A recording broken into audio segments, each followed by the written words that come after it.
اعوذ باللہ من الشیطان الرجیم بسم اللہ الرحمن الرحیم وبہ نستعین وهو خیر ناصر ومعین الصلاة والسلام علی رسولہ الکریم وعلی اہل بیتہ الطیبین الطاہرین المعصومین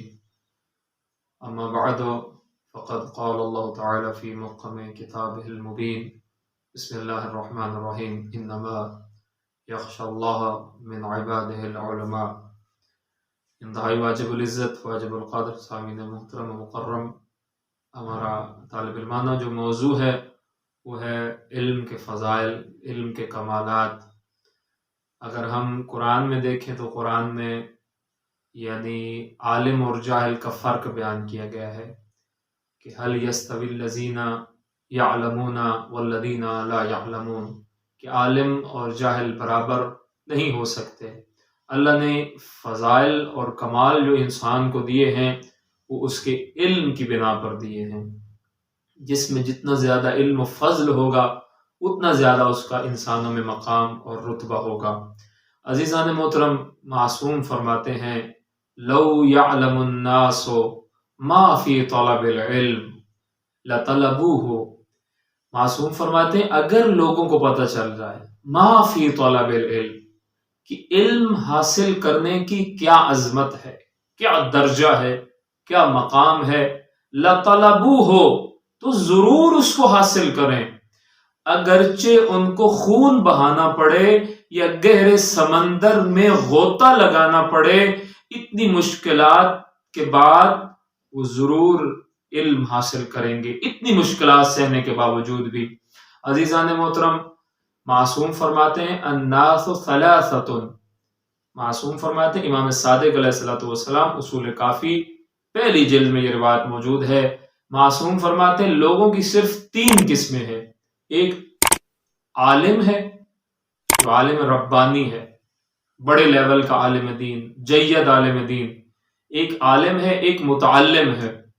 یعنی جو باقاعدہ طالب علم ہے یا علم سے اس کی لگن ہے، کہیں پہ بھی کوئی علم و معرفت کی بات ہو تو اس کو نوٹ کرتا ہے، دقت سے سنتا ہے، یا عالم ہو یا طالب علم ہو۔ اگر ان کیٹیگریز میں سے نہیں آتا، نہ عالم ہے نہ متعلم ہے نہ علم دوست ہے، تو پھر وہ خس و خاشاک کی مانند ہے، پھر اس کا کوئی درجہ نہیں ہے۔ عزیزان محترم، روایت میں ہے اصول کافی کی اگلی روایت فضل العالم علی العابد کفضل القمر علی سائر النجوم لیلۃ البدر۔ معصوم فرماتے ہیں عالم کو عابد پر ایسے فضیلت حاصل ہے جس طرح 14ویں کے چاند کو اس رات میں یعنی 14ویں کی رات میں تمام ستاروں پر فضیلت حاصل ہوتی ہے۔ تو عزیزان محترم، ہم اپنے وقت میں سے، قیمتی وقت میں سے کچھ وقت علم و حکمت کے لیے نکالیں۔ دیکھیں اللہ کے نبی کی کیا ذمہ داری قرآن میں بیان ہوئی ہے، هو الذی بعث فی الامیین رسولا منہم یتلو علیہم آیاتہ ویعلمہم الکتاب والحکمہ، یعنی رسول اللہ فرماتے ہیں کہ مجھے تو معلم بنا کر بھیجا گیا، یعنی میری رسالت کے جو فرائض ہیں ان میں سے بڑا فریضہ کیا ہے؟ تعلیم دینا۔ تو عزیزان محترم، علم حاصل کرنا انسان کی دنیا بھی روشن کرتا ہے، دنیا میں بھی تمام سعادتوں کا مرکز ہے اور آخرت میں بھی اس کا بڑا درجہ ہوگا۔ روایت میں ہے کہ جو علماء کی سیاہی ہے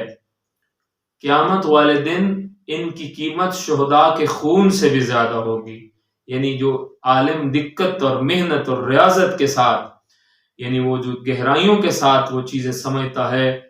وہ شہداء کے خون سے بھی اس کی قیمت بڑھ جائے گی۔ ایک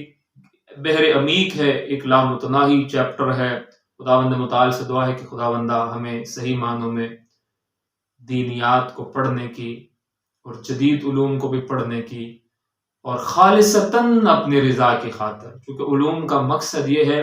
کہ اللہ کی معرفت حاصل ہو جائے۔ ایک روایت کا مفہوم یہ ہے کہ تمام علوم کا مقصد یہ ہے کہ اللہ کی معرفت حاصل ہو اور پھر تمام امور اسی رب کے سپرد کر دیے جائیں، اسی کو عالم کہتے ہیں۔ یعنی فقط علم حاصل کرنا تو ایک انفارمیشن ہے، یوں نہ ہو کہ ہم صرف گوگل کی طرح ہوں کہ ہمارا بٹن دبایا جائے تو بہت انفارمیشن کے ذرائع ملے اور ذخائر ملے، لیکن عملی زندگی میں ہم بالکل پیچھے ہوں، رہبانیت ہم نے اختیار کی ہو، ایسے علم کا کوئی فائدہ نہیں۔ میں طالب علمانہ طور پر کہتا ہوں کہ جو علم انسان کو میدان عمل میں تحرک نہ دے، متحرک نہ کرے، تو وہ علم پھر اس بخیل کی دولت کی مانند ہے جو بینکوں میں اور تجوریوں بھری پڑی ہیں، لاکرز بڑے پڑے ہیں، لیکن کسی کام کے نہیں ہیں۔ خداوند متعال ہمیں دنیا و آخرت کی خیر و برکت اور سعادت عطا فرمائے، اور اللہ ہمیں مرتے دم تک علوم پڑھنے کی، سمجھنے کی اور اس پہ عمل کی توفیق عطا فرمائے۔ حدیث پاک بھی ہے، طلب العلم فریضۃ علی کل مسلم، صرف مردوں پہ نہیں فرض بلکہ خواتین پر بھی علم حاصل کرنا فرض ہے، اور معاشرے کو جس علم کی ضرورت ہو اسی کو سیکھنا، اور فنی علوم ہو یا وہ دینی علوم ہو جس میں احکام کی بحث ہو، یہ سب اپنی جگہ پر اپنی اپنی امپورٹنس رکھتے ہیں، ان میں کوئی تفریق اور تقسیم نہیں ہے، یہ ہمارے ذہنوں کی تقسیم اور تفریق ہے، یہ ہم نے صحیح سمجھا نہیں ہے۔ وآخر دعوانا ان الحمد للہ رب العالمین، وصلی اللہ علی رسولہ الکریم وعلی اہل بیتہ الطیبین الطاہرین المعصومین۔